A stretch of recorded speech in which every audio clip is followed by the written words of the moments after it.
In this video, we are going to take a look at the math portion of the Ohio Parapro test. So we're going to start here with question number 7. It says, in the graph above, how many more votes were received for the park than the mall as an activity for a class trip? So my suggestion to you, before you answer a question like that, you always want to check your scale. So you'll notice here that we are counting by 2, so that's very important. So 2, 4, 6, 8, 10, 12.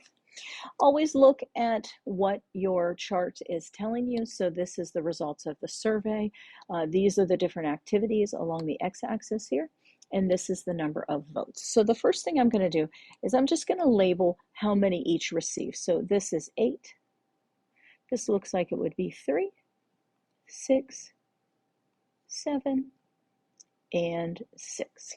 Now it says, how many more votes were received for the park than the mall? So the park received 8.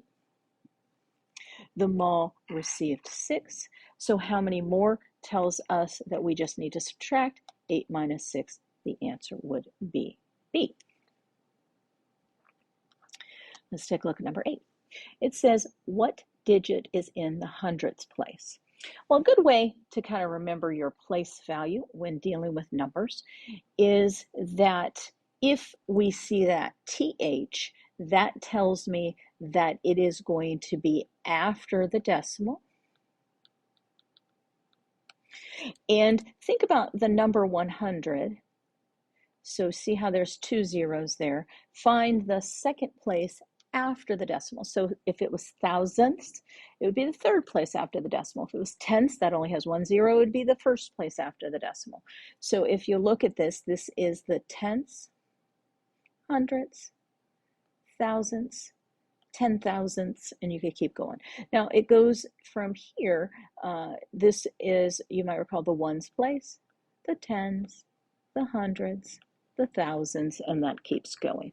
So the hundredths place is that 4. So the answer is B. If you take a look at number 9, it says that that multiplication is approximately equal. Now this approximately means that they're going to round. So that first number is very, very close to 446. That second number is very close to 10. 446 times 10, anything multiplied by 10, we could just add on a 0. So that's 4,460. The answer is C.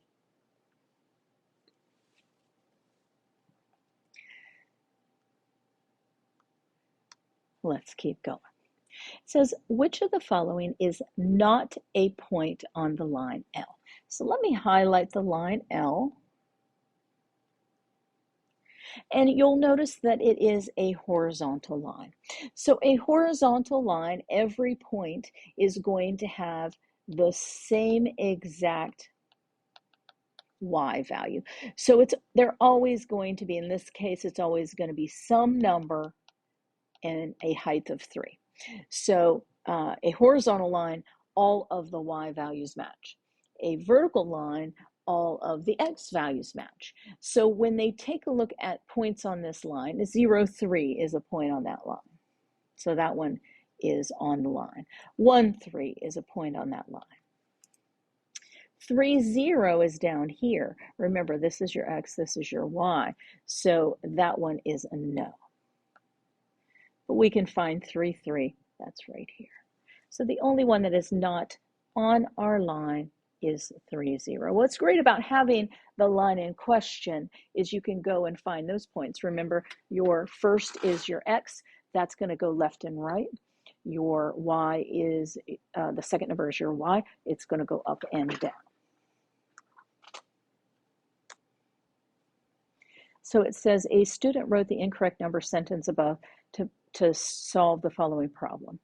It says multiply the sum of 5 and 3 and the sum of 8 and 9. To correct the error, the student's number sentence should be changed to. Okay, so it says to multiply a sum times a sum. Sum means to add. So we want to multiply the sum of the addition of 5 and 3. We want to add the sum of 8 and 9. Now, you may recall something from algebra class called order of operations. Order of operations tells us we want to do anything contained in sort of a grouping type of symbol, whether it's a parenthesis or a bracket. We want to do that first if it's grouped separately. So if we look inside of here, those are both grouped as a sum of. So we want to add those things first before we would multiply. So that's what this one tells us to do. We want to add those things first before we multiply. So multiply the sum of, and the sum of means these things are grouped together.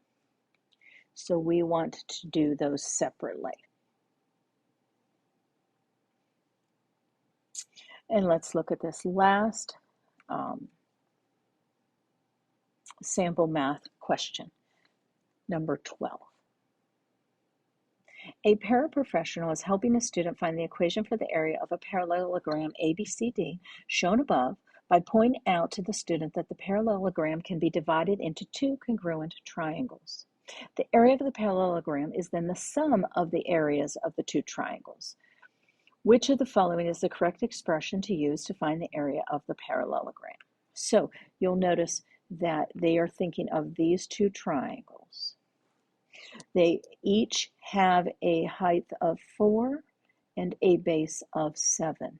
You'll notice a height of 4 and a base of 7. So the formulas that are important in area of a triangle is one of them. Area is 1/2 of the base times the height. Let me write the basic formula here. So the area would be a base of 7 times a height of 4.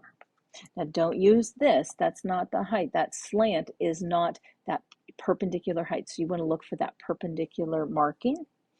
And so this triangle has an area of 1/2 of 7 times 4. This triangle has a 1/2 7 times 4. So we're going to add two of those together. So the answer is A. So that is a little bit about the math portion of the Parapro test. I hope that helps you understand those concepts. If you have more questions, please feel free to send me your questions, and I would be more than happy to help you. Thanks.